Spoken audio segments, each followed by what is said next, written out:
chat!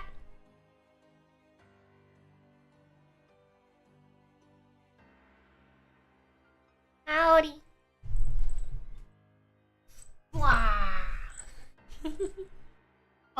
So I have Shade Master here with me today, chat. Welcome again. Sorry. Hello, Nimby. Sorry, I got distracted by the cat. Hello, Nimby. How's it? Hello. Yes. Someone else dropped by. Apparently we got 6 people watching. You. Ooh, art. Yeah, welcome in. So I am joined today once again by Shade Master. Hello. Hello. Let's throw some shade. Let's make Gini some spells. Spells. We did character aspects. Now we're gonna do spells, weapons, and possibly, depending on your spells, enchanted weapons. Ooh. So, yes. Hey, yes. don't play on my glasses. Sorry, kidding. Yes. But yeah, so he joined us last month, 4 weeks ago, to start our character creation, and now hopefully today we should be able to finish it. Yes, we should. We should. Keyword there is should. Yeah, we should be able to. I do have limited time, unfortunately, so we'll do as much as we can today. Hopefully we can get it done today. Archibald is also here to be a distraction and make things harder. Of course he is, and welcome TJ for joining us in chat. Howdy. And we got a Jade. Oh, that's my bot. I figured as much. That's me. I'm like, wait a minute. That's my bot. I'm like, wait a minute. Okay, so refresh my memory because I don't remember. What are your stats right now? What are your Dominion scores? What are you good at? I am a Corruption Purity Mage. Those are the two things I am good at. Corruption and Purity. Okay. My Stain effect is Authority. Every time that I make a Stain roll as a half action, I treat my next order spell as if its target has X more better runes on them, or X is the amount of purity shade generated by that roll. And then I also have a Siphon effect, which is Equality. So every time that I make a Siphon roll, I must gain better runes and exhaust a number of order spells equal to the amount of... I'm trying to attack the Spotify button. Equal to the amount of SIP levels gained from that roll. And then going down, my Shade Afflictions are that I must always stand up for the weak or powerless. I cannot heal in any way. Any target with only one wound. And I must organize every collection of items I encounter by color, size, or name. Yes. And the benefits for those are pacifism, so I receive a +5 bonus to all stealth checks. It's avoid combat. Stone Cold Soul, which is hard to read because it's tiny. That's basically anytime you make eye contact with the target, you automatically get a bonus. No, it's not a bonus. Your defense rolls are always determined by your endurance rather than it being changed by weapon type. Yeah, that's you. And that's good because my endurance is 12. Yes, your endurance is very, very high, meaning anytime you make eye contact, even if you're surprised... Do they have names? No. Okay, chat, this is Orange Boy. They can't see... Oh. Oh my gosh. There's new kittens. But this is Orange Boy. Who's orange? Very orange. Yeah. The reason why he exists is Patha's mom brought us more kittens because we were gonna give, you guys haven't seen the third kitten, Calico Girl, as we're calling her, who we were gonna give to one of Patha's, co-workers. Okay, I think we need to call ICE on the feline Latina girls who are obviously being smuggled across the Rio Grande and making it into what state are you in now? I'm not gonna say. I'm in Alabama. Business. I'm in Alabama. You're in Alabama, and you are somehow smuggling Latina cats across the border. This is unacceptable. This is trafficking. So This what happened is that um, uh, Patho's dad's cats, right? Who were not spayed or, anything, or neutered, had kittens, and these are the kittens. Apparently there was 2 boys and a girl. One of the boys was sold, I guess. I don't know, but Archibald is very curious about the kitten. He's like, "What the fuck? Why is there another kitten here? Who's this kitten?" Yeah. So now we have 2 more kittens who are slightly bigger than Archibald. Actually, these are a little heavier. I think they're like a good half a month older than Archibald. He does look most wise. Look at him.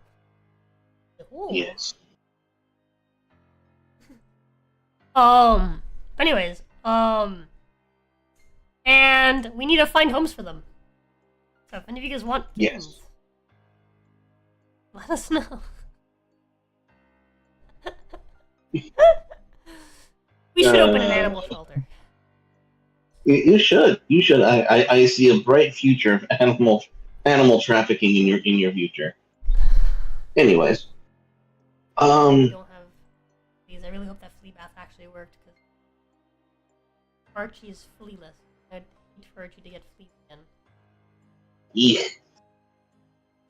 We worked so hard to get them off of him. Yes, we must keep the impure away from the currently cleansed. Yeah. So, let's scroll back up. Let's take a look at your domains. What do you have library points in? Is the question. Hold on, give me a second. I'm gonna hold this cat. Archie's like, what the fuck? Another kitten. Kitty What gone. was yes? Library points. Death and order. And how many of each? 3 points in death, 6 points in order. Okay. This should be rather simple then. The first thing we might want to look at is the aspect spells in order and death, and see if there's anything you want that you would like to have on your person pretty much at all times during combat, or that you want on your weapons or armor. And wait, this is where it's in the rulebook? What page? That would be page. Give me a second. Let's do death first, and that's going to be page number. No, that's. I went to the wrong place. Why did I do that? For death, it's going to be page number. 66. 166. I'm sorry. Oh 166. Okay. That sounds more like it.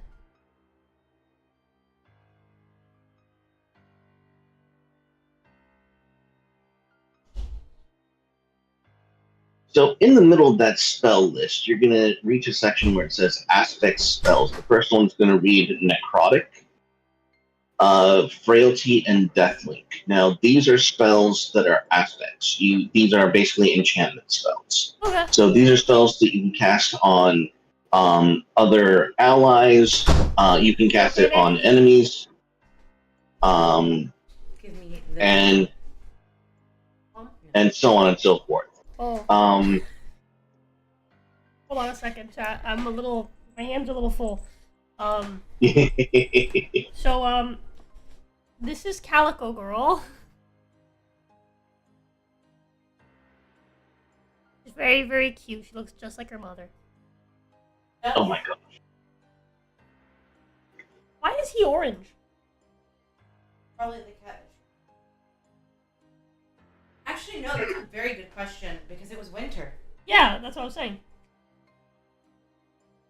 Maybe she's been hoeing around. Well, yes, it is a cat. Winter is white, but Winter is also a tabby, isn't he? Winter is. It could be that maybe one of Winter's parents is orange. No, neither of us.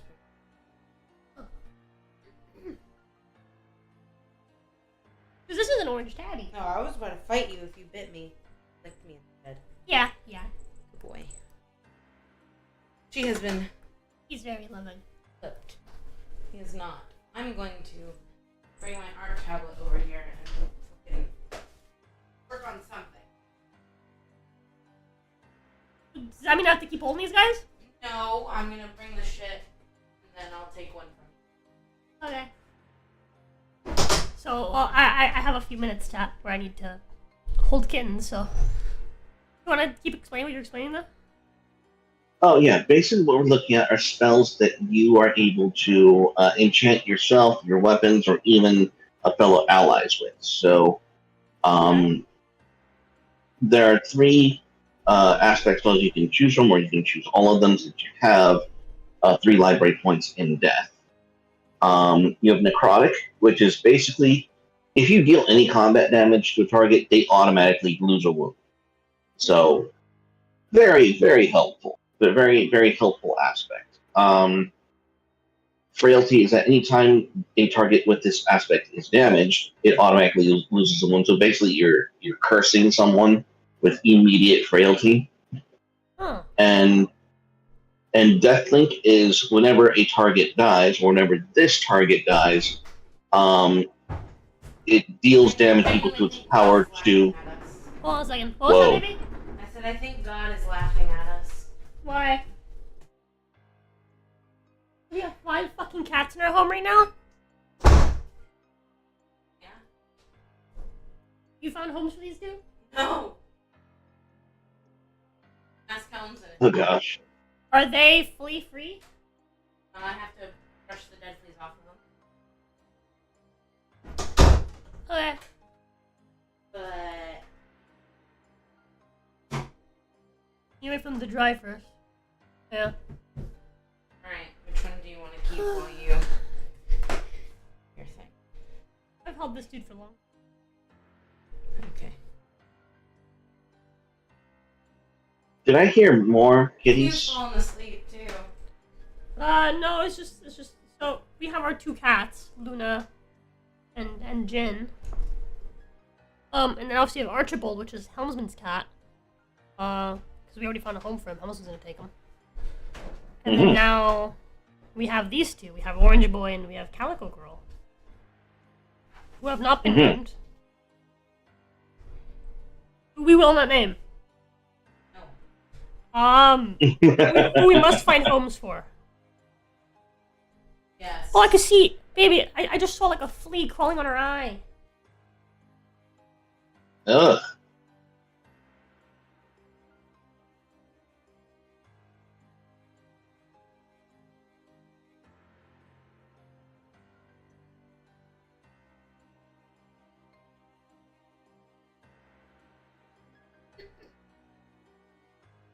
You were told they had no.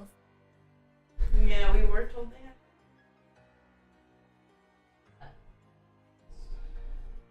Somebody lied. I had a feeling they would have fleas anyway. My mom said for sure no worms. He used it. Yeah, they pick up into the house. But yeah, they shouldn't have worms.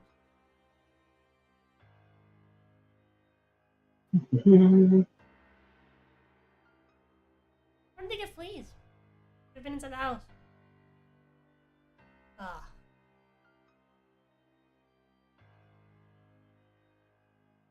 Talked to my father about it. I guess he was.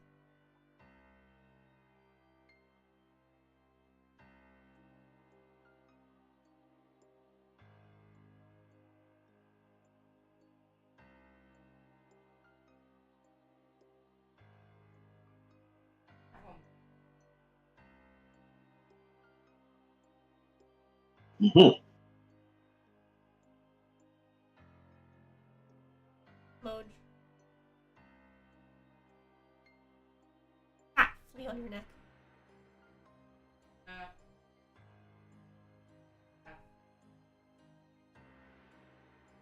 Yeah. Shampoo. Yeah, they Archie, Jin, and Luna should be fine. I'm treating.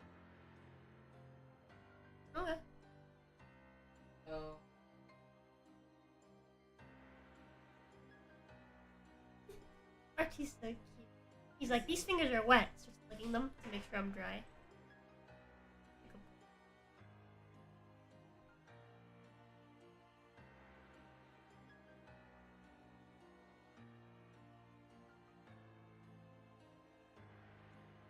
I'm sorry. We have very limited time.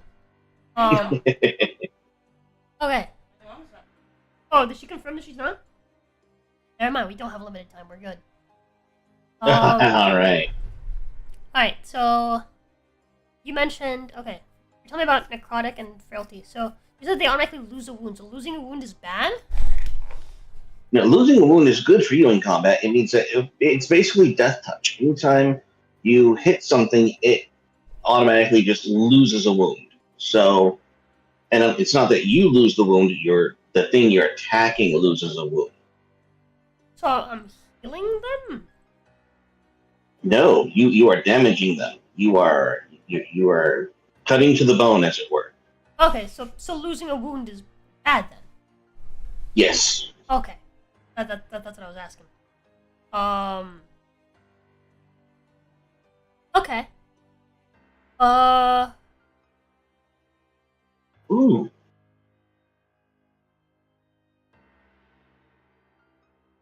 Okay, so what was the story behind your character?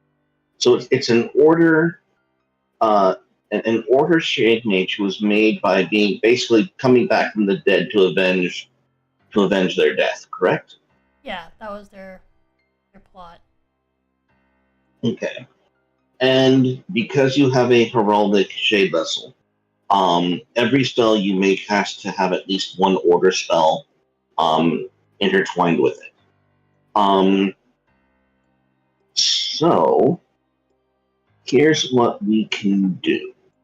How about we combine the aspects from death and order together?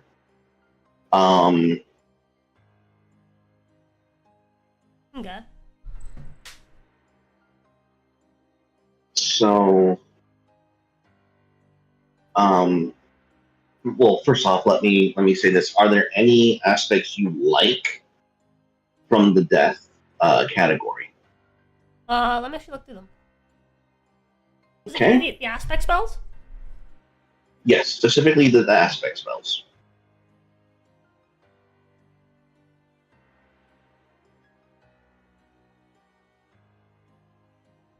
So necrotic is a buff for a friend, and whenever that friend deals damage in combat, whoever they hit loses a wound. No, Frailty. no. You can put necrotic on yourself. You can put necrotic on your weapons. Okay. You can put Okay.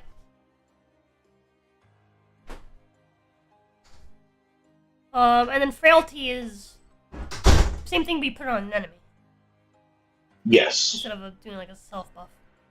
Okay. Yes. Death Link, when this target dies, deal equal damage to its power to any other target. You heal damage equal to its toughness. That sounds like a really good one. Mm-hmm. I like that one a lot. Death Celebrant, Shade Summon with Yeah, that's a shade summon. That's a creature that you summon. That's Okay, I wasn't planning to do summoning. Okay. The rest of these Shade Summon stuff? Yeah, they are. Yeah. Okay. Yeah, I like Deathlink. Alright, so Deathlink. Now, Deathlink is something you're gonna cast on either basically another enemy that's gonna like explode on another target, and you're gonna get healing from it. So if we go down to order and go down to their aspects, you can combine that, Hey, yo, is that with a reset? propagandize or pacifist. So propagandize basically says that this target, whoever you cast this aspect on, cannot attack unless it gains a better room. So it just increases your ability to bind them with your spells, and it gives them a debuff.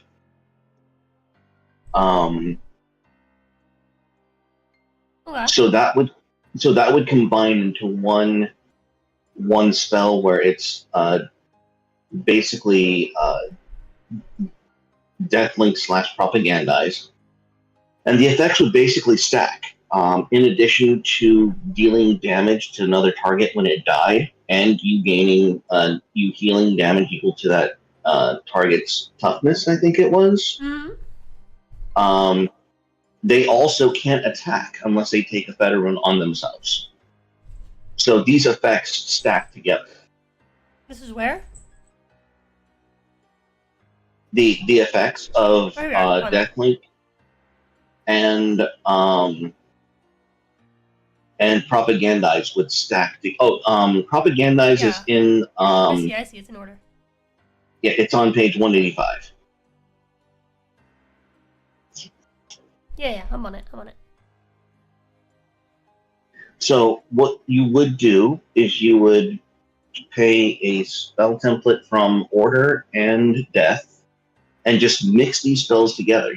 The cost would be 1 Purity Shade, 1 Corruption Shade, and the effects would happen simultaneously on the same target when you cast them. That's pretty cool. Yes. And that's spell building in the system. Now, if you want to combine, now unchanneled spells are your instants. You can cast them as free actions at any time during the game, during combat. Channeled spells are half actions you can only cast during your turn. And summons are also, which you're not going to be using, but just for your information, summons are half actions as well that you have to cast during your turn. And so are aspects. Aspects are also casting during your turn, half actions. But like you just add the effects, you add the cost, and go with that. And if I were you, I would also do initiative and necrotic. Yeah, I was thinking that. I was reading initiative, and I was like, that seems really good, because it basically means you guarantee you put a wound on them before they get to even deal their damage. Yeah.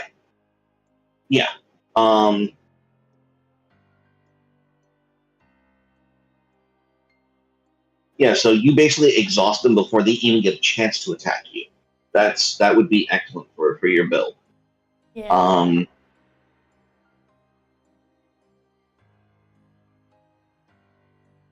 So let's do those spells together. Now,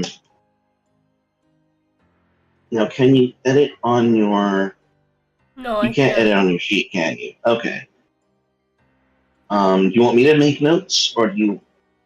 I will make notes. Yeah, that'd be. My hands are kind of.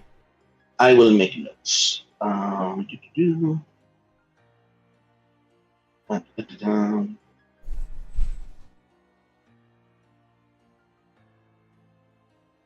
right, so for the Propagandize and Deathlink,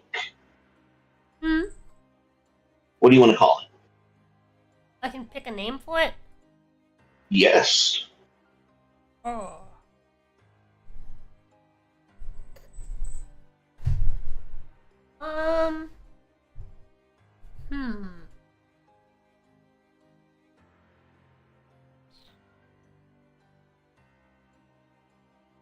What does Deathlink do again? Can you remind me?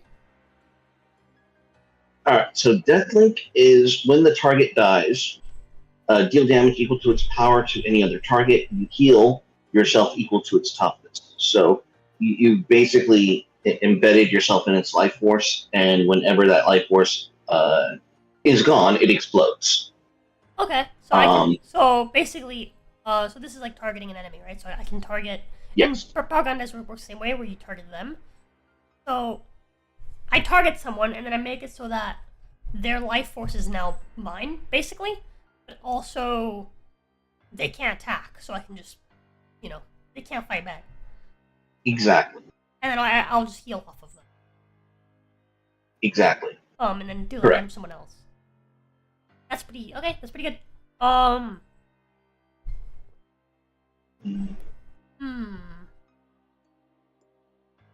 they call it?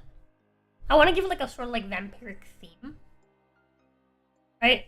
We're kind of trying to make like a Gini character, and that kind of fits the theme, right? Where like you're basically taking someone, you're basically stunning them, so you can drain them, and then deal with them with someone else.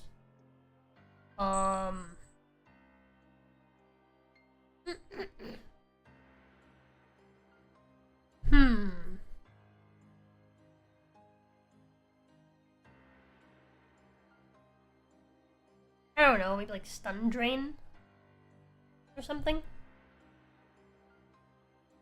All right. Yes. Stun drain.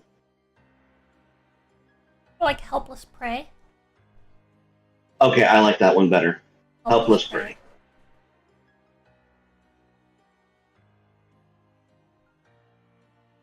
Or do you want to go with like Ghost Rider chain theme? Because you are fettering, or you know what fetter means? No. To fetter means to chain. Oh. To enchain something, to lock it down to something else.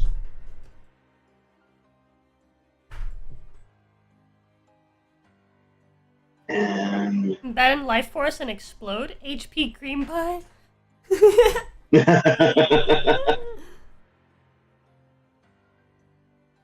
HP cream. Okay, like it. Yeah, it's not a bad option. HP cream pie? No, we're gonna keep helpless prey. Helpless prey? We'll like it. Alright, so. Dun-dun-dun-dun.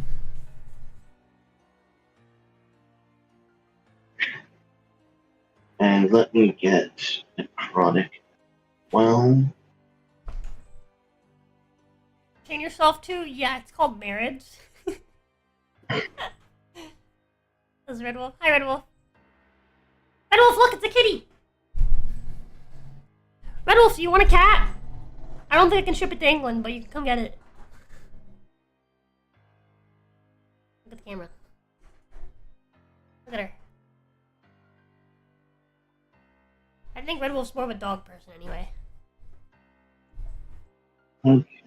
So.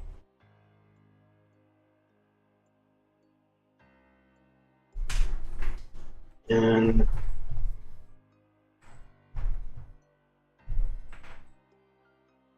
Hey, Alex! Boop! Alex, you want a cat? Gato! Gato!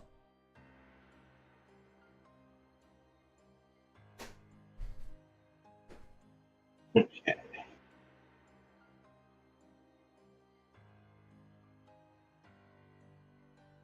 And what do you want to name the other one? The other one was the one where you do like a quick attack for like a wound, right? Yes. You deal damage first. You calculate damage first, and then Awesome. if they take a wound, then they take a wound, and the other one just automatically makes them wounded.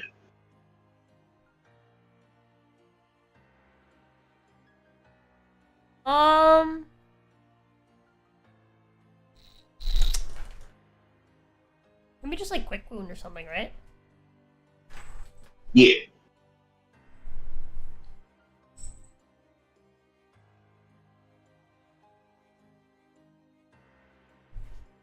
Alexa, stop showing the cat I will die, and also hate you as you hit him. I haven't hit this one yet. Oh my gosh. I only hit Archibald. I haven't hit this one yet. She hasn't given me a reason to. We just got this one from Petro's mom, and we need to get rid of her. We need to find her a home. She's female. I also have an orange boy. They're about 2 months old. Maybe a little more than that, like 2.5 months old. Give or take. Like a little bit bigger than Archibald.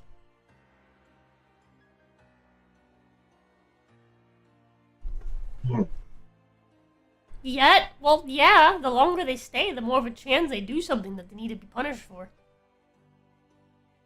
So the more of a chance that I hit them. But you can take them from me before they're beat. Alex. Oh wow. You've been... Huh? Yeah, he hasn't moved. He's just been sitting up there. He's just been cleaning himself. Drying himself. You dry her next? Or are you gonna brush him out first?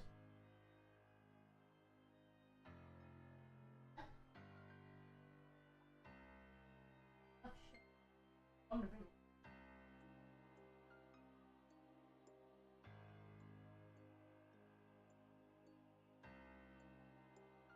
Yeah. And they messaged me with my mom. With it.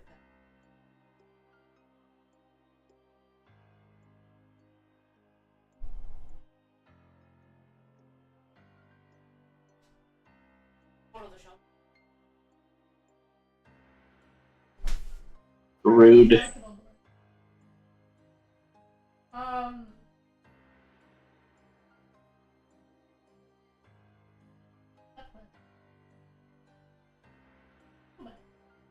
From out. Hey, Rose?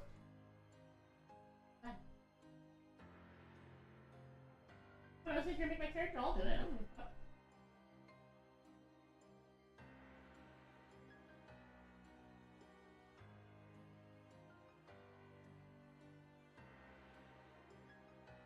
Oops. He's not dead?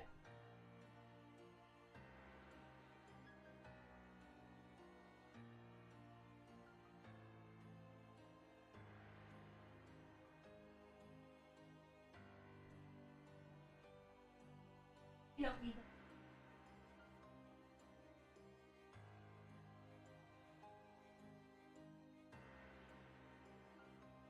What happened to our feet? Okay. That's Only gonna have him. let's just sleep.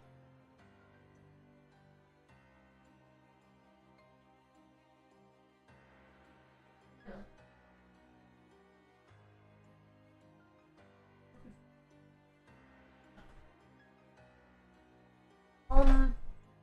Sorry, Make sure they don't have fleas. It'll be also easier to get rid of them. Like, hey, they don't have fleas or worms.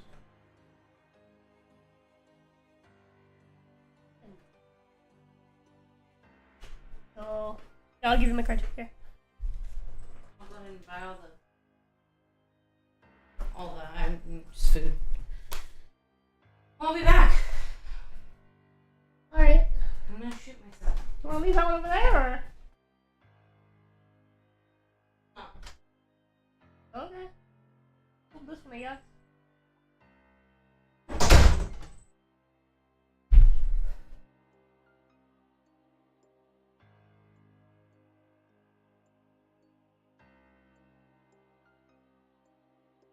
Archie's in a state where he's trying to get a toy that's next to a toy.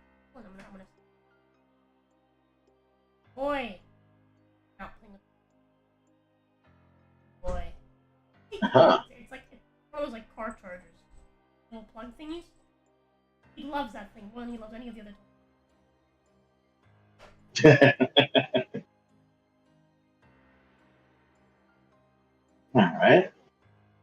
Anyways. Wait, isn't OG Rosa the red one? Yes, OG Rosa is the red one. Did you toggle it? Did it not happen? Let me fix. I don't think it did. Let me fix. It might be bugged out. I do need a... what? I'll you fix, give me a minute. I'll be right back.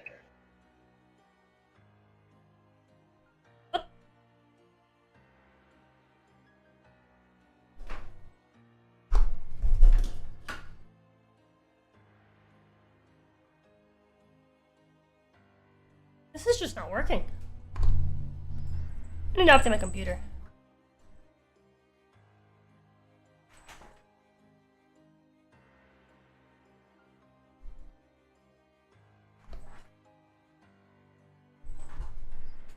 There you go.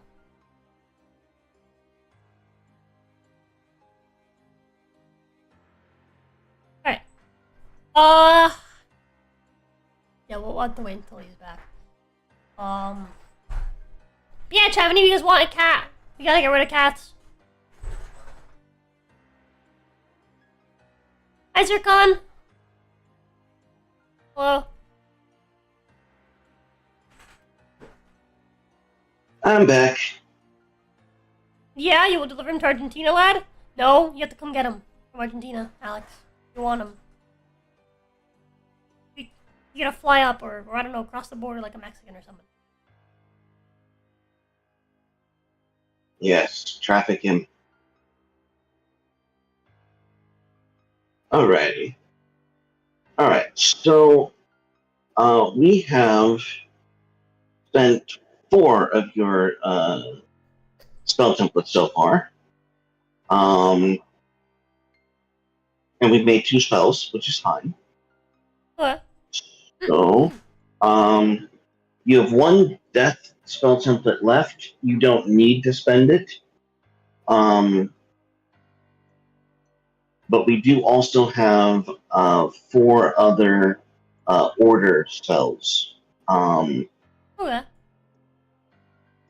that need to be counted for. And honestly, I like all of the unchanneled spells for your character. Mm-hmm. As well as Avenging Scorch.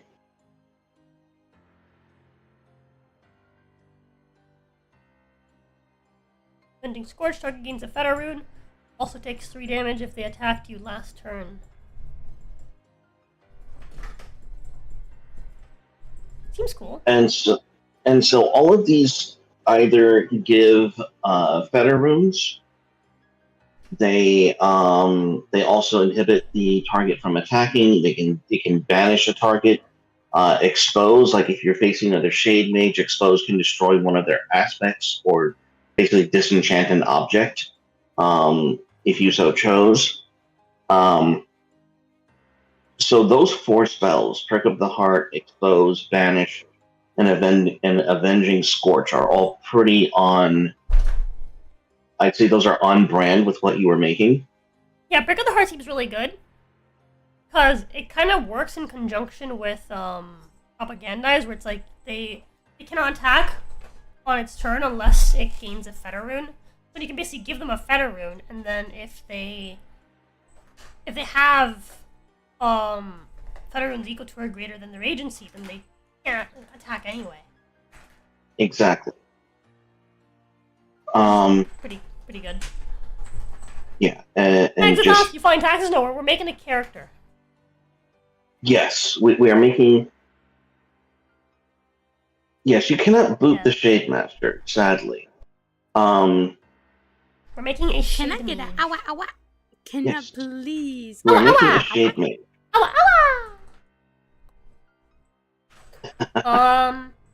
What is aspects?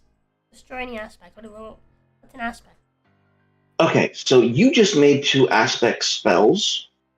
Oh, okay. So I can basically like cancel out other people's buffs.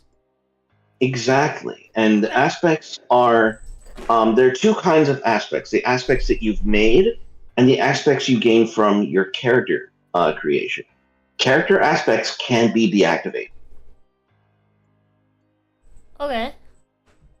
So your Stone Cold Stare, that can be deactivated, and you have to pay 3 shade to reignite it as a full action. So destroying aspects is a valid strategy for taking down a Shade Mage.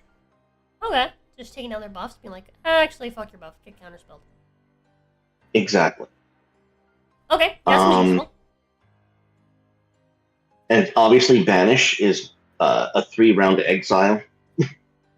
So stacking those Feta runes, getting them primed for, basically sending them through the multiverse. Yeah, just a very short circuit through the multiverse, Yeah, nothing and too if it's a traumatic. shade summon, then I just destroy it.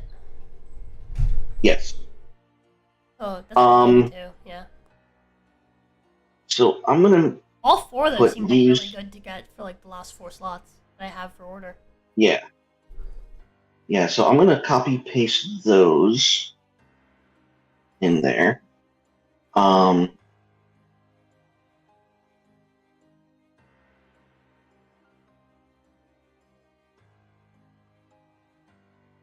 Do-do-do.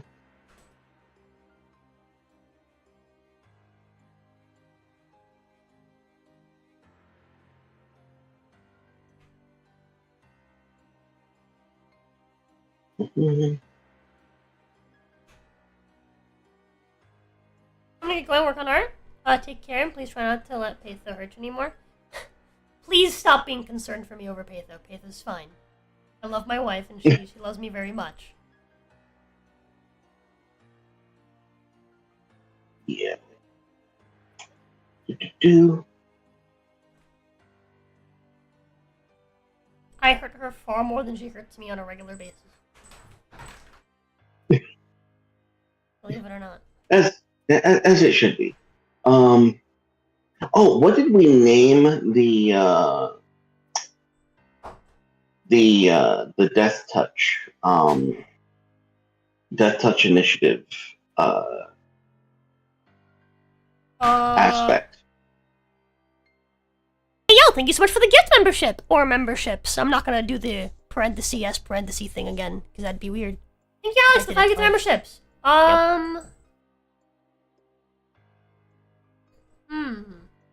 Heck yeah.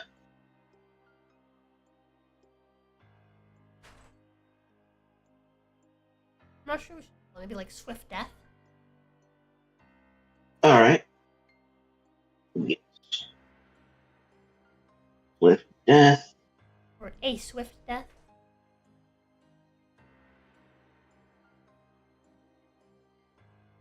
All right. That is fantastic. All right. So, I think we're good for spells, and I will put this on your character sheet. And because I have one last death point, don't I? Let me see what the death. You do. I haven't looked. Okay.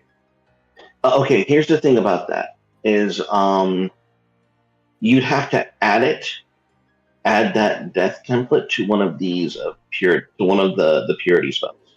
Oh, we can't do it without. Yeah, because it's your shade vessel. Your shade vessel says base. So let's go to death spells and see if you would like to twine it with one of those. The channeled spells, right? Channeled or most of the spells are unchanneled. So for death, fatal wound, death song, and quicken. Yeah, those are unchanneled. Are your death spells. Do I need them to be unchanneled or channeled? Mix them with one of the other ones that we grabbed. Okay. So let's go to page number 143. Just so we can explain this process. Explain my reasoning. 143. Yeah. And so spell twining is adding spells. Sometimes the spells are of different type. So if you're adding a channeled spell to an unchanneled spell, you have to add 2 unstained shade to keep it unchanneled. Oh. If you're going to add, so that's the only real limitation, so to speak. Hey, you're gonna spill your water. So we either have to add of like type or okay. You're gonna spill your water, buddy.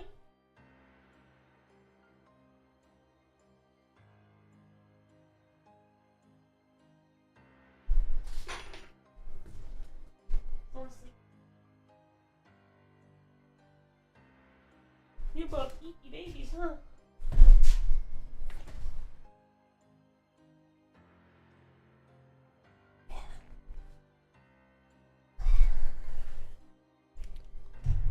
Hi, Junebug.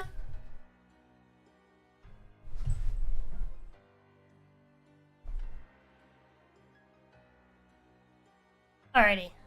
Sorry, you were saying? Okay.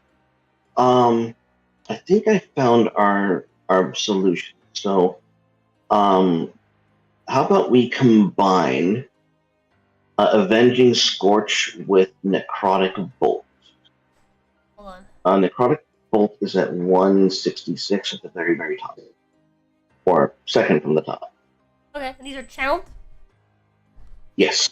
Okay, so I want to combine one that is channeled or one that's. Yeah, you would combine Necrotic Bolt with Avenging Scorch. Since Avenging Scorch again? The target gains a Fetter Rune, and they also take 3 damage if they attack you last turn. Okay. So basically, combining this with that means that if they attack me last turn, I can use it and they'll take 6 damage. Actually, no. What this means is if you cast this spell, they gain a Fetter Rune, and they take 3 damage that ignores toughness. And if they attack you last turn, they'll take another 3 damage. Yeah, I'm saying. So ideally, in combat, I would use this as a retaliation attack. If someone hits me, Yes. I can use this, and then they'll take 6 damage. Half of which ignores bonuses to toughness. Mm-hmm. And then they'll also gain a Fetter Rune. So Yes. solid retaliations. Mm-hmm. Okay. All right. I'm with you on that. That means Fetter Rune.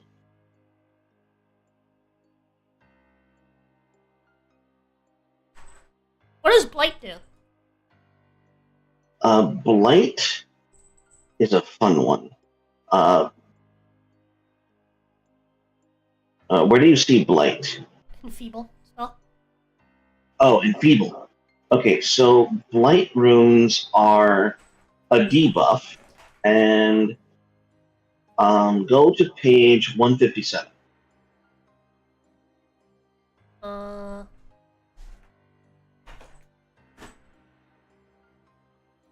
Okay. So we're going to read what Blight runes do. Anything that has Blight runes is considered to be blighted. The Blight runes are a -1 debuff to all skill test rolls, including combat.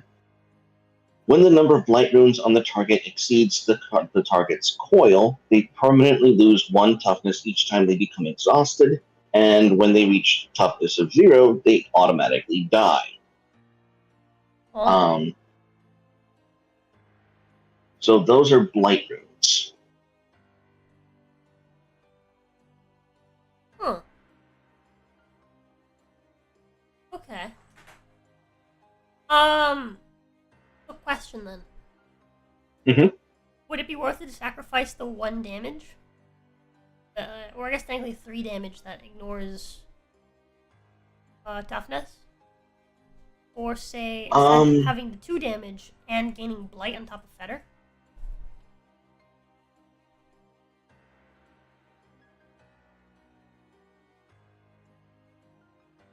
Let me think about that.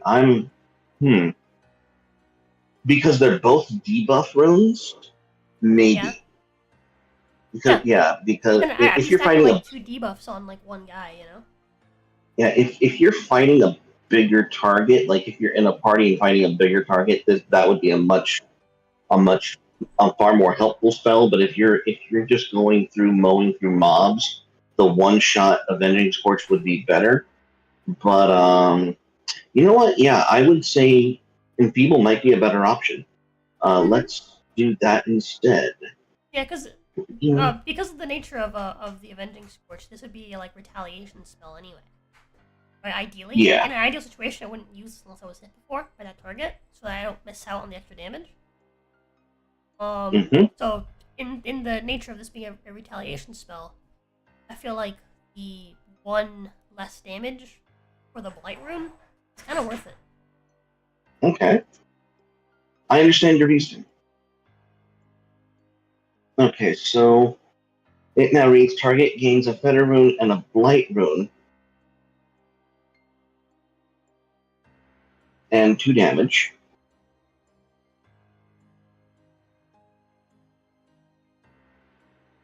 Yeah, and then if they had hit me the previous round, they take extra Yes.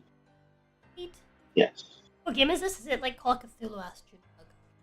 I think Junebug was here last month, if you want to kind of explain. Hang on, let me get this down. And takes the damage. Last turns, battery 2. Alright, and what do you want to call your channeled spell? The retaliation one? Yes.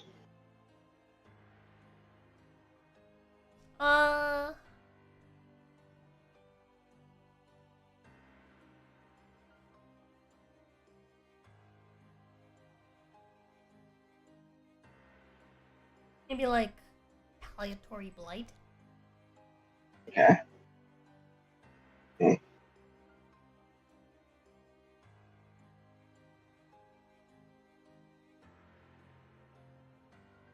All right. So got that down. All right, and we spent all of your. Hold on a second.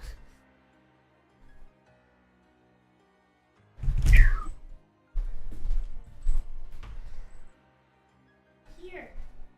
Over here.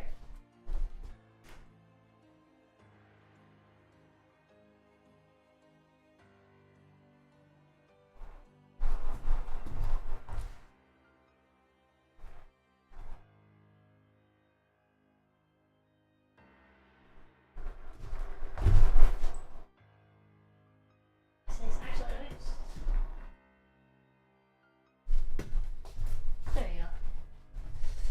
Right, sorry. Okay. Oh, Alright, so for yes, those kitties. Actually, let me answer Junebug real quick, since I just realized you just read their Yeah. read their chat. The game is like Magic the Gathering on tabletop. That's exactly what it is. And that's kind of how the game plays out when you actually sit down and start rolling dice. You're creating a magic character that actually gets stronger as combat goes on. You don't have spell slot issues. You don't have anything of that nature. And that's what we're making. We're making sure that, and I like how this character's shaping up. This is pretty cool. And this is the first time I've ever had a player sit down and cross runes. That's new. So this is pretty cool. So the next step, to fully flush this out, let us go down to. Thank you, Blue Sky. Go on. For the $10 super. Thank you. It's $10 towards the Victorian dress. Rosa 2.0. Hopefully, for this down.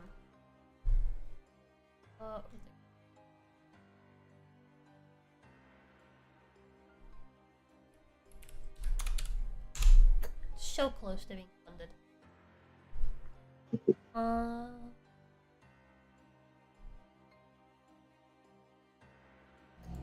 She had blue Dono. Blue Sky, you're excited for Saturday when you get to invent the guillotine again?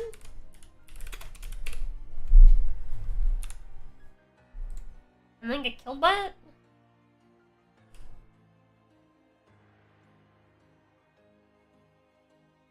Oh, wait, what's going on the list?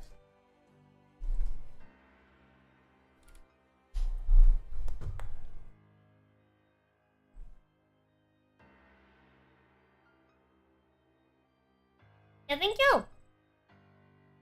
Alright, go on. So, the next thing we're going to do is we're going to take a look at weapons. What kind of artifacts you're going to have, what kind of tools you're going to be using. So your shade vessel is already in flask, which is awesome. So scroll down to page 218.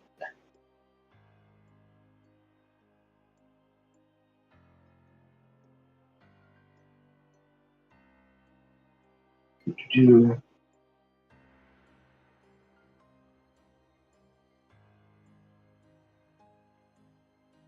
118 weapons. Yes. So in this section, I'm going to explain very briefly how combat works. So the highlighted section down at the bottom is every attack roll is an opposed attack roll, and it's determined by the weapon the attacker is using. So it's going to use the weapon's attack skill plus your modifiers versus the a roll off from whatever skill it's attacking. So, for example, if you're wielding an axe, the attack skill can be athletics and its defense skill can be insight. Meaning, when you attack with this axe, you roll for your athletics and your opponent rolls for their insight. Make sense? Mm-hmm. The weapon determines the attack roll. Which kind of, I like that because it randomizes combat in a way. Okay. And so, and also you don't know what your opponent's good at innately. You don't know what their stats are per se, and this allows things to be a lot more interesting. Yeah. If you were to use that word.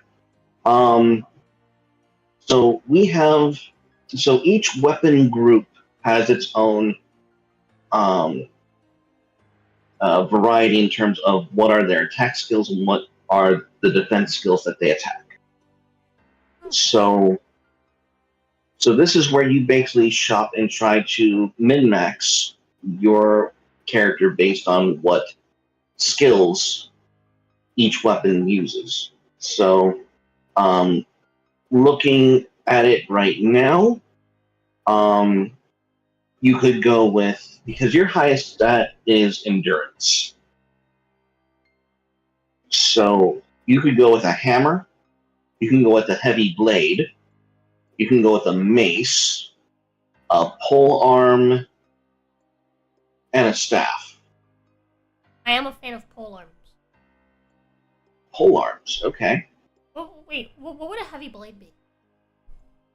A heavy blade would be anything from a great giant claymore or a scythe or a scimitar. Yeah. Scythe sounds. Yes. A scythe would be fun for this build. Yeah. A scythe would be very fun for this build. I think it fits really well. Pole armor is the correct choice, I agree. Pole armor is always the correct choice. But scythe is thematically appropriate.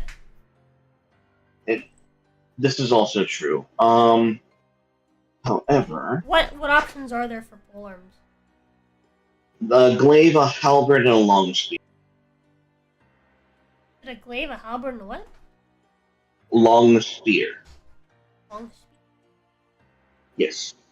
Glaive could be fun. Glaives are basically just like warsight. Yeah. I was a little disappointed when the Necron came out, and their war scythes were basically glaives, and I'm like, okay, fine. Well, I suppose they're just similar weapons. they are. What size are I mean, they literally are glaives. They're the same like archetype of weapon. Except typically on a glaive, the blade is on the outside. It's on the curve, like on the outward curve, yes. Or on the inward curve. Mm-hmm. Not wrong. He's such a kitten.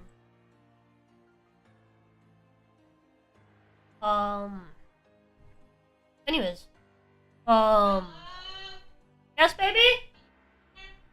Give me a sec. He has been summoned by the wifey. Alright, so looking back through chat, okay, Juneblood asks, what about land mana?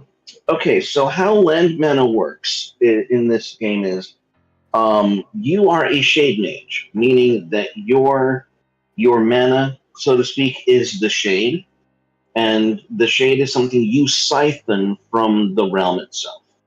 So you're killing the world that you're draining magic from, basically.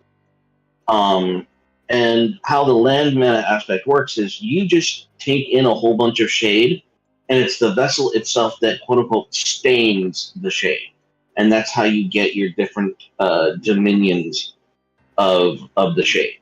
You get whether it's aether, whether it's corruption, whether it's purity, so on and so forth. Until it goes with the shade vessels, the shade is the shade, pretty much.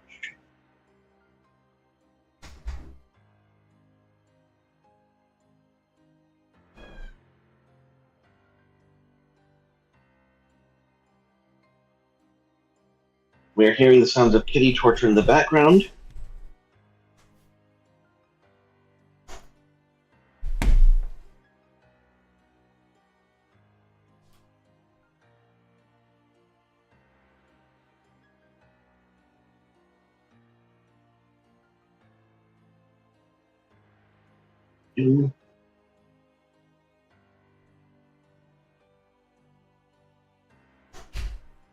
And so, Read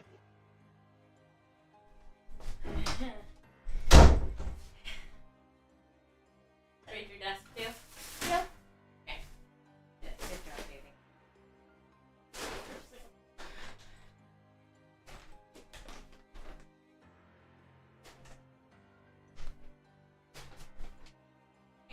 This is your new.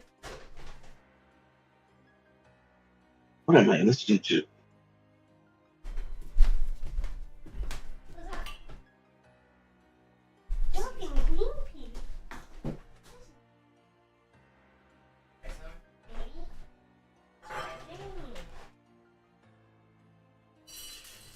How come I can't have the cat food?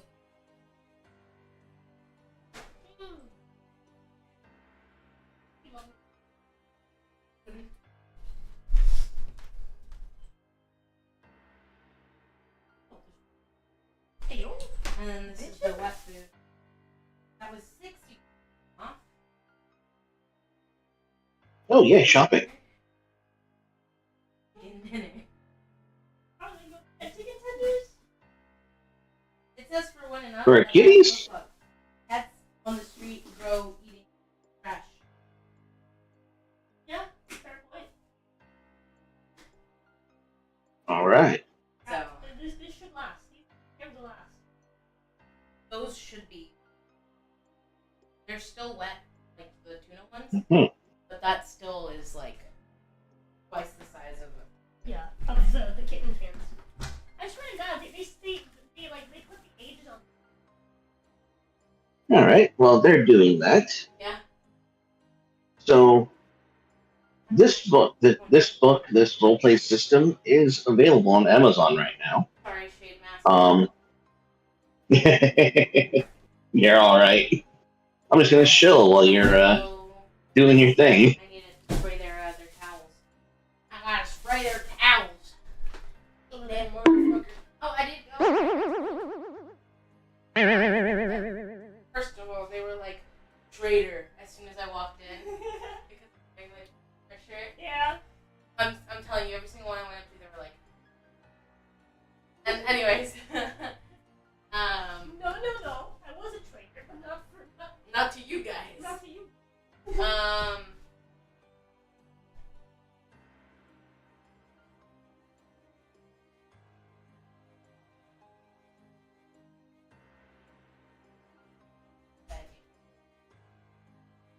Hey, you got out.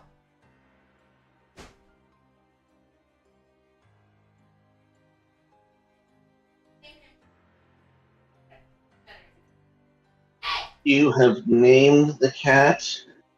It now has power over you.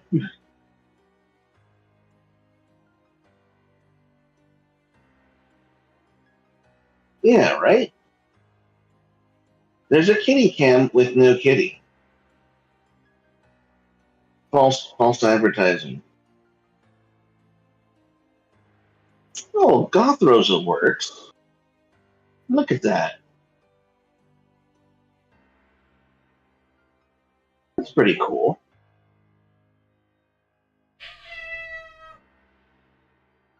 The sounds of kitty torture continue.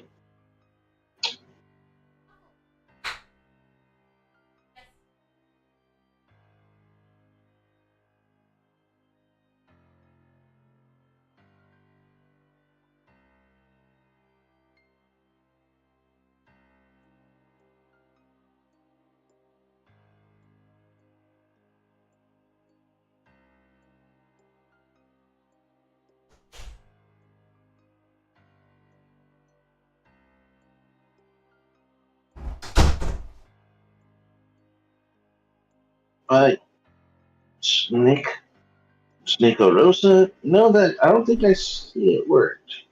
Oh, yes. They got cat ears, apparently.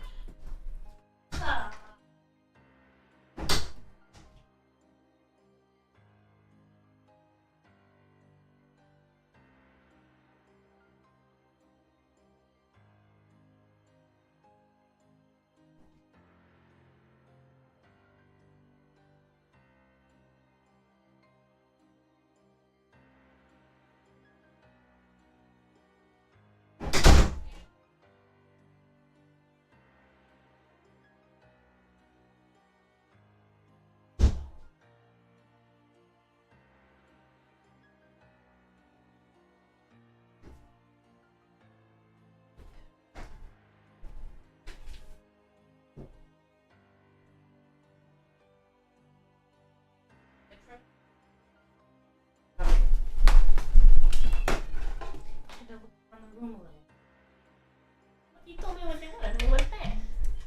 But that maybe meant the other day. No salamander kitty cam. Okay. We have kitty cam, but no Bye. kitties.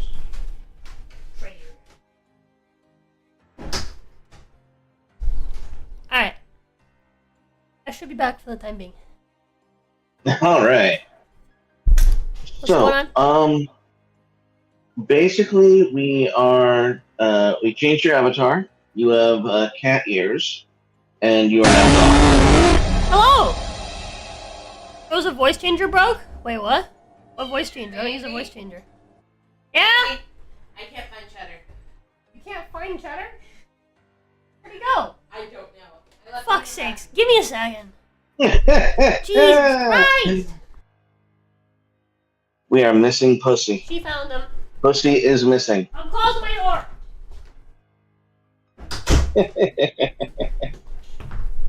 All right, chat. She somehow lost no. a kitten in a fucking 5x5 foot square room. Wow. Wow. Anyways, who did I miss? Oh, the possums!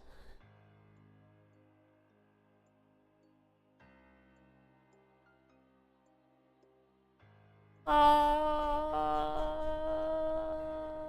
feel scammed. How do you feel scammed? The kitty cam without the kitty? Yeah, he'll be back. He's eating right now. Oh, miss anyone else? Can I say hi to? Hi, Aquarius.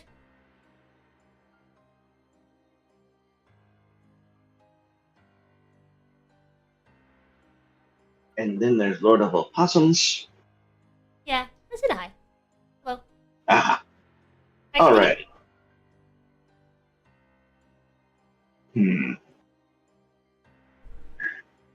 I'm ready. I'm ready. Promises. Yeah, I think we decided we're gonna do a scythe then, right? Yes, we are going to use a scythe. Then I will put that in my notes. For your character, we're going to use a scythe. Wait, you mentioned scimitar was an option, right? Yes, scimitar is an option. I actually kind of want to do that.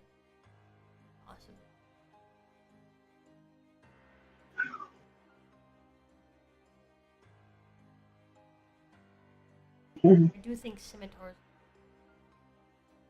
Okay.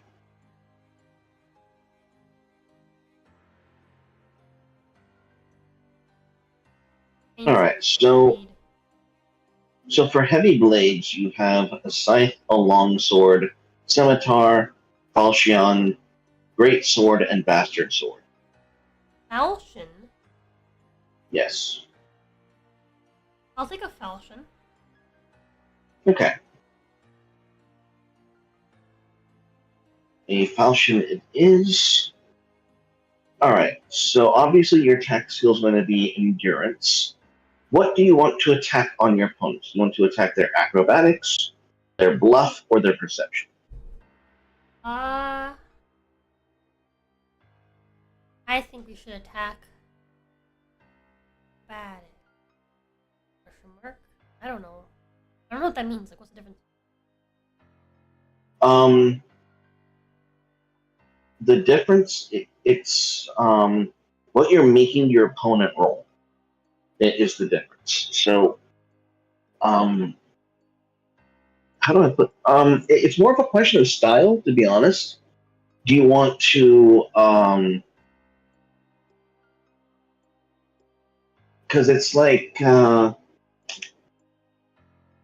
so. The way I justify this whole combat system is, let's say you have a let's say you have a light blade as a weapon. Okay, so you have a light blade, but a light blade isn't always just a light blade. It's not always the same kind of weapon. So there's a skill difference in utilizing that weapon based on what it is. So a light blade could be anything from those acupuncture needles that ninjas use, like very specific, like very high skilled, specific targeting. But a light blade could also be a butcher's cleaver knife, for example. So it's just a different style of how you use basically the same type of weapon. So if we look at the options, it's up to your imagination as to what the style is for this weapon. So would you be attacking how they move? Are you going to be super fast and attacking their ability to see you?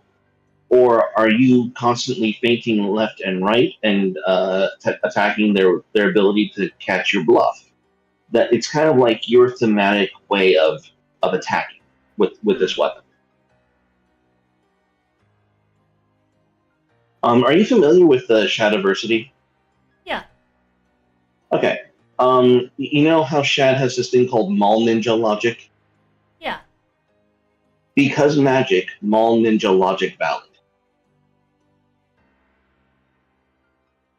Okay. Is basically the premise of this combat system. Okay.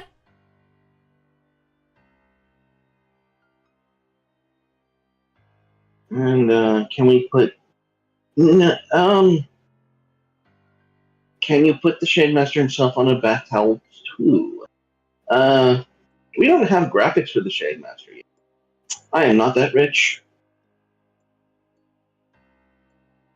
I was actually in the market very recently to get my my own model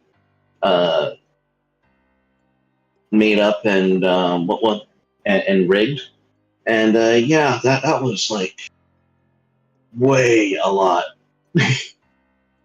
I will have to save to get that done.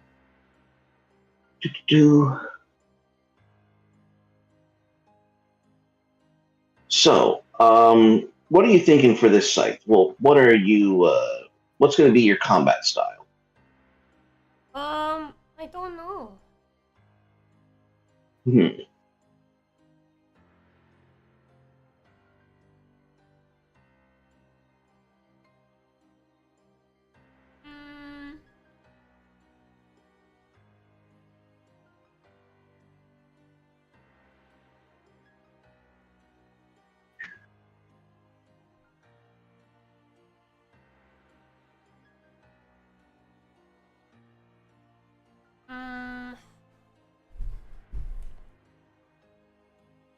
I think I want to stick with acrobatics. Okay. But I I would agree. That's probably the best option. Yes, endurance, acrobatics, and what did we settle on the Fashion or the Scimitar? The Falchion. Falchion. Okay. Hey, baby. Yeah. I just think It doesn't mind. he just licked his face. Huh.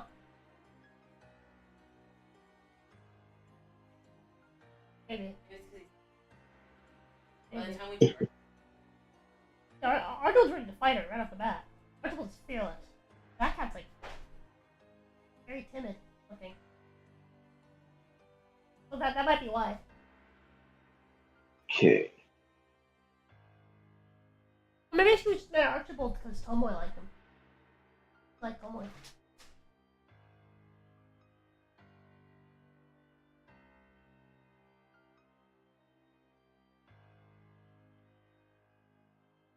Very timid, very like a mellow cat. To be fair, he's a new home, so we'll see how he's later, but Archibald was also.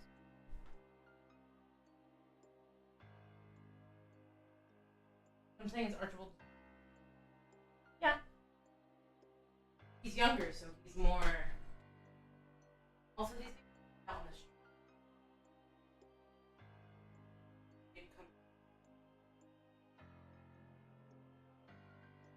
Probably Maybe. cats will. That's like a 3 month. Yeah. That kitten. This kitten should have like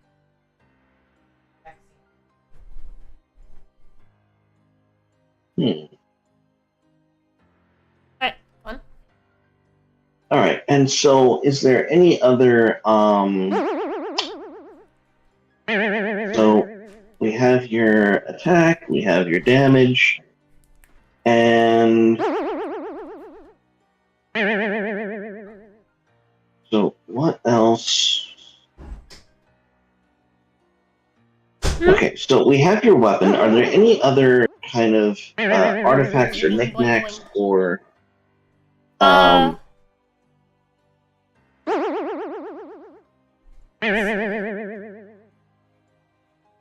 because I'm not imagining this character having a that shield. my casting thing is a flask of gin. I Yes. just remembered that. Yes. With that now in mind, instead of falchion, can I actually do a longsword? Yes. Actually, you can. Let's do the longsword. Change that on my notes.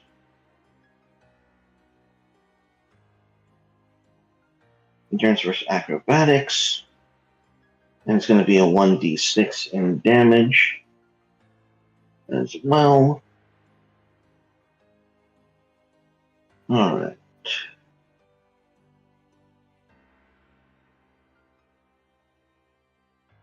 Now, does your character... No. You wouldn't carry any armor, would you? Probably not.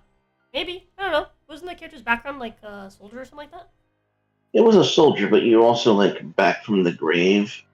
So I'm not sure if... Maybe not. Yeah. Let's leave that alone. So, what we're also going to look at very briefly is, let's go down to page number 223.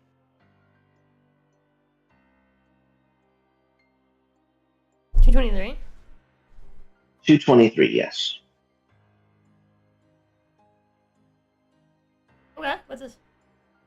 Okay, so 223 and 224 are creating artifact templates and enchanting artifacts.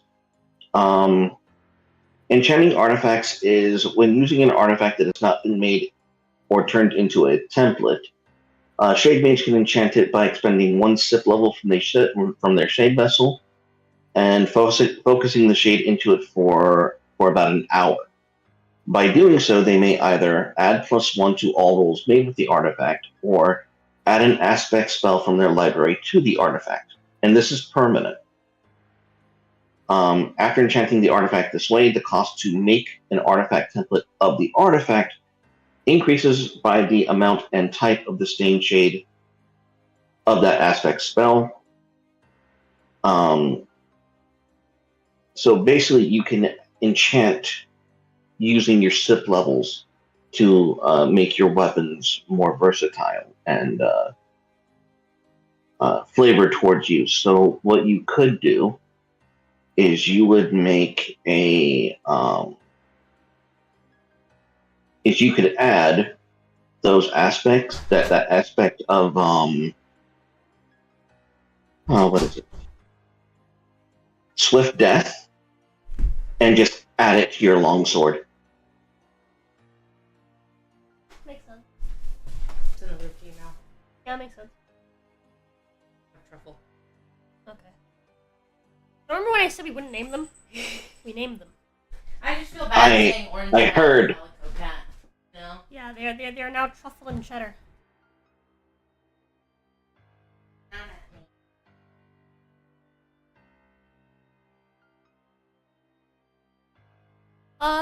Who's that you? Oh. Why did that feel sticky? There's a song about that. No. Why does she feel sticky, baby? Is the spray? Oh, yeah. Okay. Both fleas are dead. Rolls this time? Okay. I doused them. Okay. Well, anyways, sorry. I'm sorry. Can you continue on artifacts again?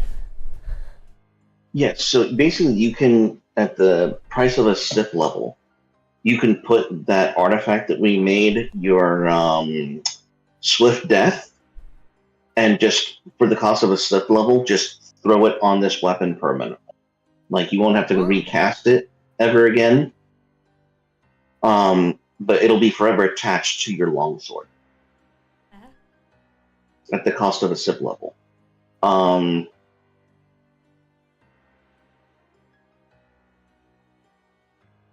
So that's how that would work. And additionally, what you could do is, let me look back here, is creating an artifact template. So creating an artifact template is basically making a spell that's an artifact spell that lets you recreate an item whenever as a half action. So if for some odd reason your longsword got destroyed for whatever reason, turning it into an artifact template would help you just recreate it with the spell. Okay. So doing so requires the cost of a library point and the destruction of the item. So you would have to adventure to discover a new spell or some lesson in artifacts or something of that nature if you wanted to learn how to enchant your longsword to turn it into a spell. Okay.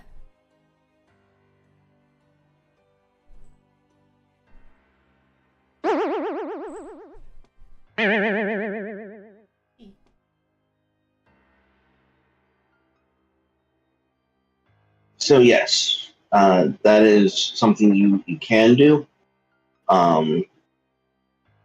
Just whatever your aspect spells are, you can spend sip points, concentrate for an hour, and add an aspect spell from your library to any artifact. Okay. Now, however, you got to be careful because you can't create an artifact template and then enchant the artifact. Okay. So it has to be done in the proper order, because enchanting the artifact will increase the cost of creating that artifact again. Oh, okay. So yes, but there really aren't any other aspect spells for you to add. Your other aspect spell, Helpless Prey, targets The creature. another creature, and that would only be helpful if, like, oh, hey, you want to make some handcuffs? What? Hear me out. Okay.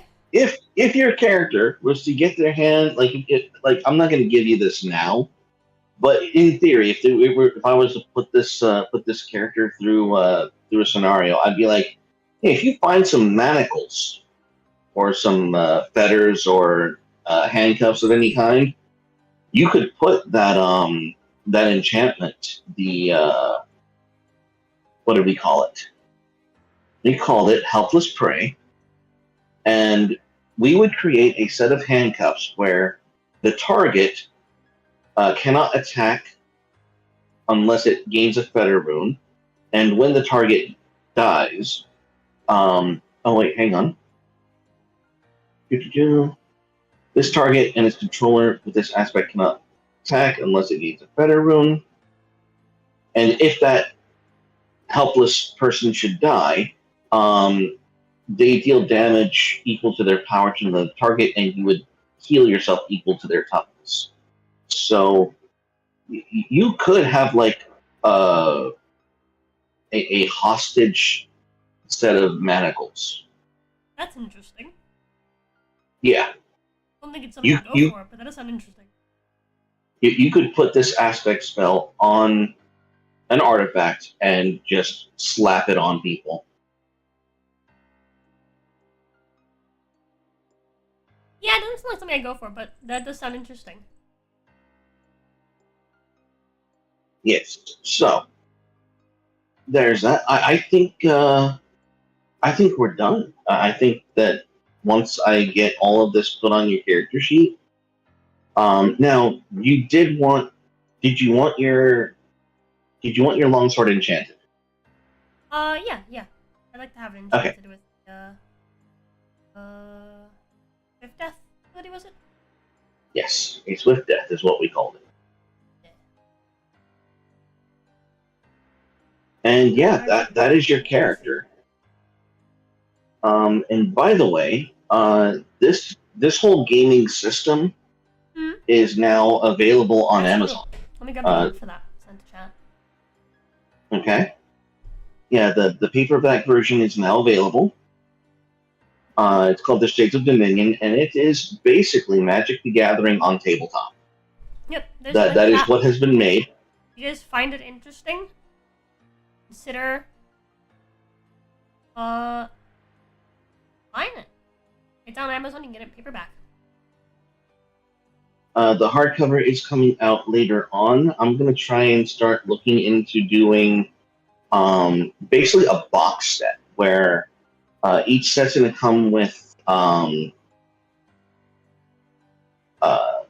shade dice, basically different colored dice, so your shade rolls aren't so are easier to follow because you have the colored dice to determine them.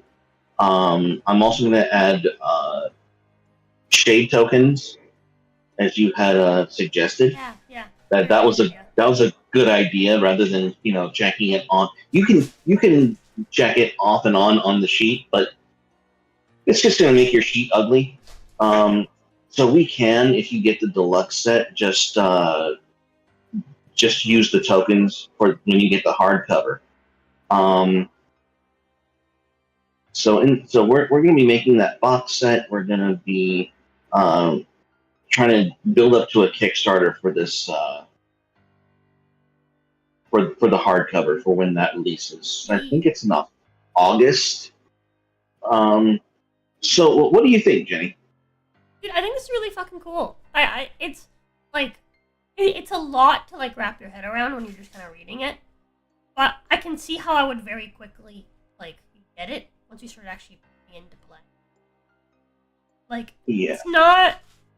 It's just complicated enough that like aspects of it are escaping my mind now. And to be fair, it's been like a month since we kind of went over everything, so there's a lot of things I don't remember. But like this seems like something that I would learn in like a couple sessions very quickly. Like it's not that complicated once you actually started playing it. And everything kind of like interlinks with each other, right? Like your Dominion scores interlink with your spell domains, your library points, and your skills, and like everything kind of bleeds into each other.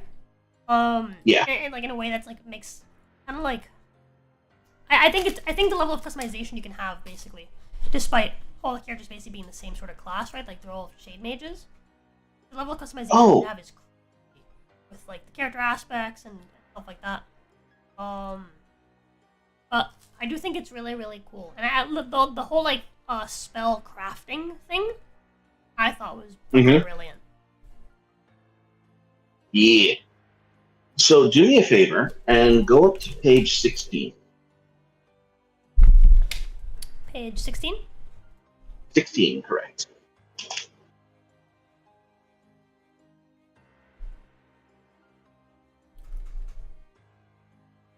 Yep. And the second paragraph where it says note, go ahead and read that for our audience, because that was not there before. This process will guide you in making a fully fledged Shade Mage capable of accessing and utilizing the Shade. If you, for some reason, do not wish to make a Shade Mage, but rather a typical humanoid, medium-sized character, simply choose your essence and background, and then continue on page 99 so you complete the other items and the next steps. Now you have your normie character. That's interesting. Yeah. So you said page 99? Yeah. Yep. Oh, where's he going? What? Who is it? Oh, this one? Hey, the girl. Yeah. Get her brush. He brushed out. He's got no fleas. Yep. He's flealess. Mm-hmm. Yes. Oh, sorry, Archie. Sorry. Come here, dude. Oh, you're wet. Give me his towel so I can like sit him on. Oh, yeah, you're so fluffy. He's so fluffy, Chad. He's gonna be long-haired. Yeah, he's a long-haired boy for sure. Yeah. He's a big fluffy boy. He's exactly like Garfield. Kitty! He's identical. Kitty in the kitty cam. There's a kitty. The fluff on him. He's so scared. Come here, buddy. He's wet, but he's so scared. Oh, he's so scared. He'll like curl up into you. You're okay, little dude. You're okay. This one was fearless. She was kissing and swatting at the dryer. That's fun. That's crazy. Yeah, I think that's why Una didn't like Archie. He's fearless. He didn't give a fuck. He just fucking like arched back up and was like, I'll fight you. You're like 3 times my size, but I'll fight you. Archie was ready to square up. Archie was ready to die. Archie is a cert. Like he's clearly like trained for her Royal Majesty's army. Yeah. He's just like ready to go. But yeah, all you need to do is pick an essence and a background, and once you have that, you just skip down to page 99, fill everything out until you hit I think it's Shade Vessel nonsense, and you have a normie character. Like you're done. Oh, So, Jesus!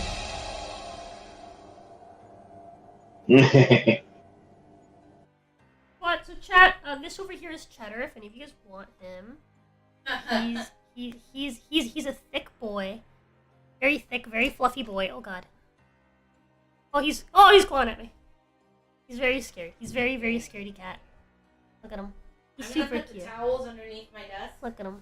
Name's Cheddar. oh my goodness. He's very scared. He's just crawling into me. You're okay, buddy. But yeah, you want a cat, chat, and Alright, and you're willing to drive to Alabama, or if you happen to be in Georgia this Tuesday.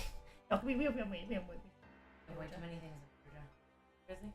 He's hard to scruff. His neck's like thick. It's a thick neck. All of the are dead.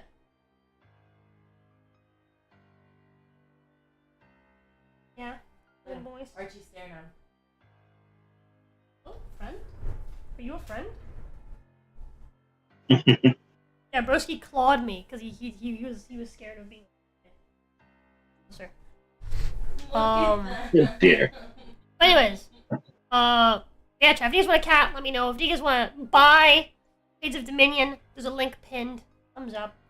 You guys should go check it out. It's a really, really cool system.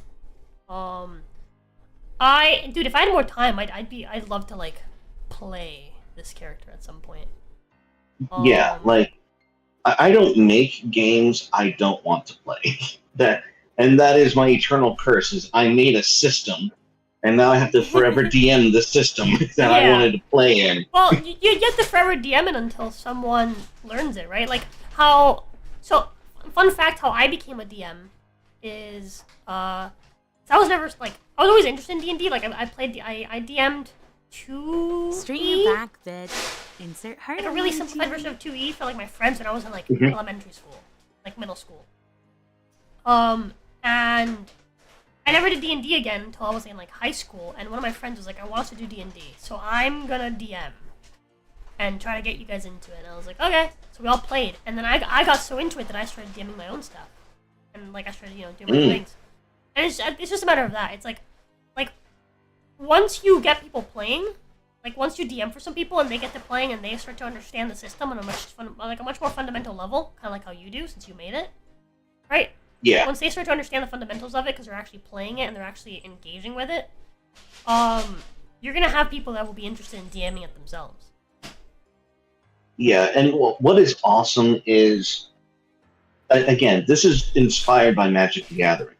And I have equations, I have Excel sheets where I'm auto-converting creature cards into Shades of Dominion stat blocks. So it's very easy to move over what you've played on the card game to this tabletop format. Yeah, that's really, really cool. And yeah, we're gonna, and so when people learn the system and they like, oh, but I like this particular block set, or I like this particular story, it's gonna be. I'm trying to make, and especially since Magic the Gathering is doing so many secret layers, with like now we've got Final Fantasy Magic the Gathering. People can also now play Final Fantasy Shades of Dominion because they've done that. Like they're spreading my own franchise by absorbing others, and that's why I did this. I'm going to destroy Wizards of the Coast. They don't have a choice anymore. Anything they do is now mine. That's how this works. Yeah. And at the end of the day, because of the nature of how tabletop works, and you as a DM of whatever it is that you're making, no one can stop you. Ooh. As long as like you don't make their official material part of your official material, like people are allowed to homebrew whatever they want into your system. Yes, they are. But because I believe in funny,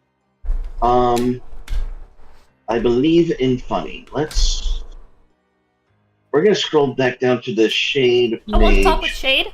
I need to know his secrets on how to keep focus on making his system. I hit a wall in my development. Yeah, so Mac is actually working on his own tabletop system. Who is? Mayonnaise Chase. He's actually working on his own tabletop system, and seems like he's hit a wall in his development. So it might be fun to get you guys together. Maybe you can have him on your show, Mac. Okay. As a guest.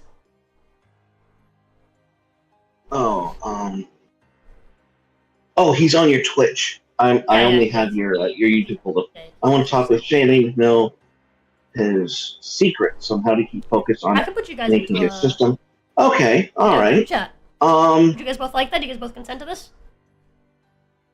That would be awesome. I don't mind. sharing my secrets, but if you would entertain me, let's go in the rule book. Let's go to page 237, if you don't mind. This is something else that I added since we last streamed. What book? That's in the official 237. 237. Yeah, I'll put you guys into a DM together so you guys can talk about that and maybe schedule something. That would be pretty cool. Yeah. You guys yap about it on stream. 237? Yes. All right.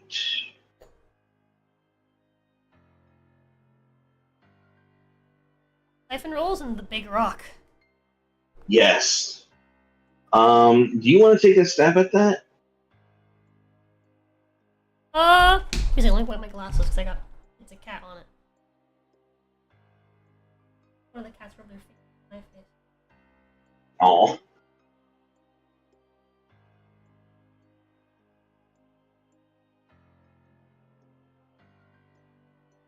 Because I remember you posting on X about being a good DM, and I think that Siphon Rolls and the Big Rock, it pretty much sums up my philosophy on being a DM, but it's also lore friendly. Like, this is when you play as the Shade Master, this is the kind of stuff you have to keep in mind. Oh, hello. Alrighty. Okay, Siphon Rolls and the Big Rock. Siphon Rolls are the deadliest rolls in the game because they literally kill the world that your players are standing on. They're also the deadliest roll in the game because they provide you, the Shade Master, with a big rock. In the early days of roleplay games, game masters would spend hours carefully crafting an adventure for their players to enjoy, only to become frustrated and belittled for their efforts. In frustration, it became a common trope for the ungrateful characters, and sometimes even entire parties, to suffer the wrath of an enormous rock of massive size, falling from celestial heights to instantly crush the offenders. There was no role to save you from the big rock, because no role is offered. It just happens, because the game master says it does, and everything the players experience is from the mind and direction of the game master. Now, because the realm shade track is a blind, your players shouldn't know how much damage is actually being done to the world, how much shade is left, etc. As the Shade Master, you are forbidden to tolerate any discussion to the effect of, it wasn't that bad / much, from your players. It is your duty as the Shade Master to roleplay the damage incurred to the realm from having the shade siphoned from the realm. This means every siphon roll gives you a big rock, and you are encouraged to use it however you see fit. You can reward the party by removing an obstacle in their path, clearing out a group of enemies from the area, opening up the earth to send them to another dungeon you have prepared, or you can openly and deliberately punish any and all players who have earned your ire. Use it to bully your players into proper roleplay etiquette and gratitude whenever shade afflictions fail to suffice. Whenever the session seems to stall or players are causing unnecessary drama, don't forget the use. I think I meant to use. Don't forget to use the big rock. That's great. That's actually really awesome. It is, and you will find as you're actually running the game that when your players are making siphon rolls, it's because they're at an impasse. Things are getting a little difficult, and you can choose whether it should be harder or easier, depending on how you want the story to move forward. And the big rock is phenomenal because it's more consistent. They are taking the life force from the world. There are going to be consequences. There's going to be a big rock. Use it. It's your job. That's great. That's actually really awesome. I really dig that as a DM. Yes. I love being given big rocks. Exactly. And in this system, they are obligatory. I mean, yeah, that's still part of the world building. That's awesome. All right, is there anything left to cover? There is not. Your character's pretty. Sorry, go on. Is there anything left that you'd like to showcase? Not at this time. I don't think I've gotten the website back up. And honestly, I don't want to. I should not say. I shouldn't say that. I don't want. I haven't set up my LLC or my actual gaming company yet. Throwing Shade Gaming. Okay. I'm going through divorce, so I have to wait for that shit to settle before Yeah. I do anything of that nature. So, if y'all could just do me a favor and go to Amazon and buy it on like a 1-to-1 ratio, I would appreciate that. It has been. Because extra money never hurts. But yeah, we will be. There's going to be a lot more coming out. I have actually a miniatures game coming out. I have a reskin of Skyrim that's going to be coming out called Myth and Merit, where it follows the idea that every skill, every role uh,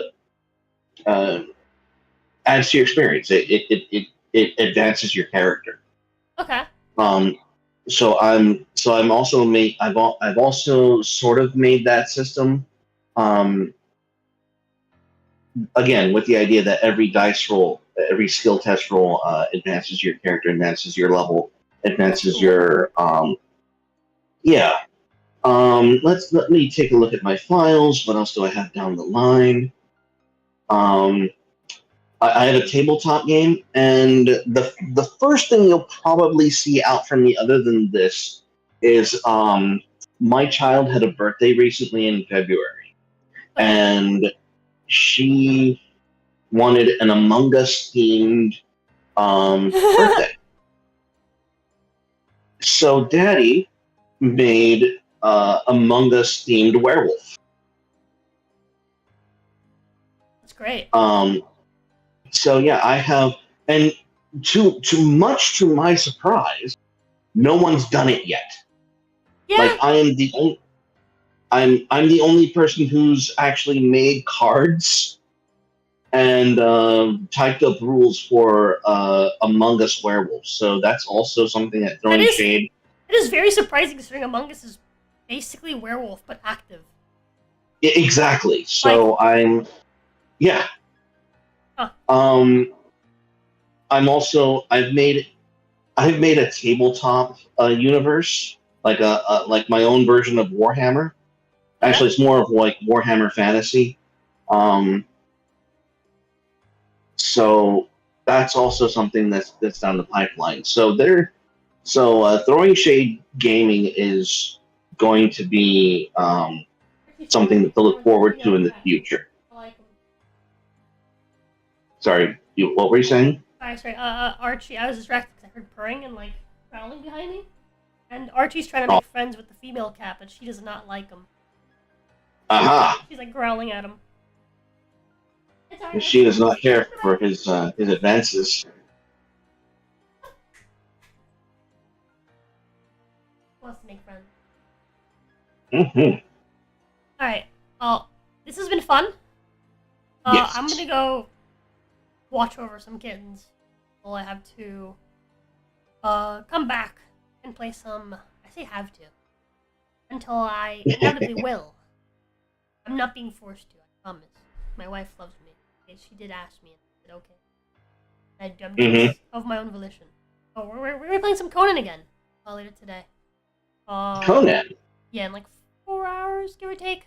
We're gonna have dinner later. Not dinner, but lunch later. But we're playing some Conan Exiles. Hopefully the mod is fixed, but it's probably not, so we're probably gonna have to like spend the entire session just making. And that's also a role-playing thing, right? Conan? No, Conan Exiles is a survival crafting game. Oh, okay, all right. It's a video game. So kind of like a Minecraft Valheim thing. Valheim is actually pretty close. Okay, got it. One more thing is as you can tell, I'm very busy going through the divorce, going to school, doing all this and doing Shades of Dominion. You're doing a lot. I'm also doing for Shades of Dominion a Roll20 campaign, and for that I have to program my own character sheet, and that's going to be really fun. So as soon as I get that all together, that will be, if you want to jump in that campaign, that would be I would love to. that I'll would be have to find the tremendous. time. I'll have to find the time because I over my end, like I'm also going through a bit of stuff. Not necessarily like harsh stuff like that. Like I've my wife's getting a dog. I'm getting a truck. I gotta pay for. I still have loads of streams I owe chat. I need to get through. Oof. And I have the current D&D campaign that I'm currently running. Plus, I'm working on a Dark Souls themed D&D campaign. Okay. Which I'm building basically like new rules for. It's 5e is like my favorite system, just because it's like really simple and really easy to teach. So, Yeah. Almost always, whenever I want to make like here's like a Dark Souls themed D&D, or here's a Ruby themed D&D, which I have done. I almost always will use 5e as a base and then change it as needed. Okay. Because I can teach someone 5e, and then once they understand 5e, I can explain to them the changes that I made, and then it's like, okay, well, I get it, because it's based off of something that I already understood. And so I'm currently working on a Dark Souls themed D&D, because the official, I think that was like a crowdfunded thing, but actually, was it official? I mean, it's literally branded Dark Souls, so I guess it is official. But the official Dark Souls role-playing game, I have the physical hardcover book for that. It sucks. I have seen that. It's not good. It blows. Yeah. I don't remember actually reading any of it, but I remember seeing like a Dark Souls hardcover roleplay system, and the guy at the shop really talked it up, and I'm just looking on. Are you sure?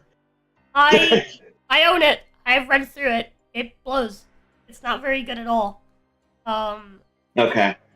It's just not well balanced, and like the mechanics they tried to implement are just like overly complex for what really should be really simple systems, and it just doesn't mesh well with 5e. It just really doesn't. So I'm making a whole new version of it, which is more complex but easier to understand. Right, more complex and better connected to 5e. So it just it plays smoother, right? There's more stuff to look at. There's more stuff to manage, and by doing so, I can create a more Dark Souls-ish experience. Right, I can make an experience that's closer to Dark Souls, while at the same time keeping it, very closely tied into 5e in a way that it flows properly from 5e, so that it's easy to learn if you know 5e already. So that's what I'm working on currently.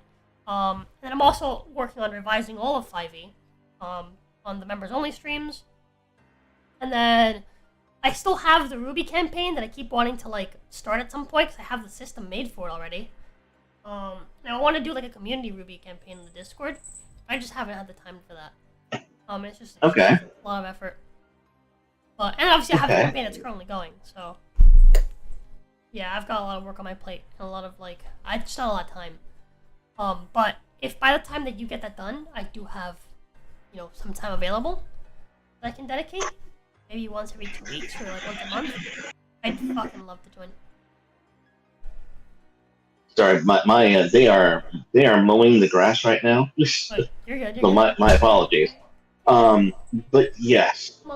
And that's gonna be the first thing that I bring up with your friend in the chat that you added me to. We're gonna be talking because that's what the Shades of Dominion is about. Wizard of the Coast failed miserably, and I have with me right now Strixhaven, a curriculum of chaos, to implement their worlds and make a role play that a Magic the Gathering player would want to play in. Because it's insulting what they did. When you play in these campaign books, these crossover D&D Magic the Gathering crossovers, you're not playing as a planeswalker. You're not playing as a character you made a deck. You're playing as a peon. You're playing as one of the cards that you would put on the board, and that's not what I wanted. Yeah. So that's what the shade of that's why I had to go back and make a new system, because this is something no one has done before, and when they tried, they didn't do it right. So that's what this is. Yeah. Yeah, I mean, it's good shit. Good shit. Yes. Anyways, All right. with that chat, I will see you guys later, this evening for some Conan. Hope you guys enjoyed the stream. Hope you guys are interested in Shades of Dominion. Yeah. I'll catch you guys later. Was just kill themselves by trying to be more diverse and all that? Yup. Classic sickness. Yeah. Classic disease. Mm-hmm. Yeah. I'll be seeing you guys later, chat, for some Conan. Thank you guys so much for stopping by. And if I guess I don't see you, I hope you guys have an awesome rest of your afternoon, rest of your evening, night, rest of your night at this point, for those of you across the pond, and an awesome evening for those of you in the land on under. Right? No, awesome morning. Sorry, for those of you in the land on under. As always, don't forget to go fuck yourselves.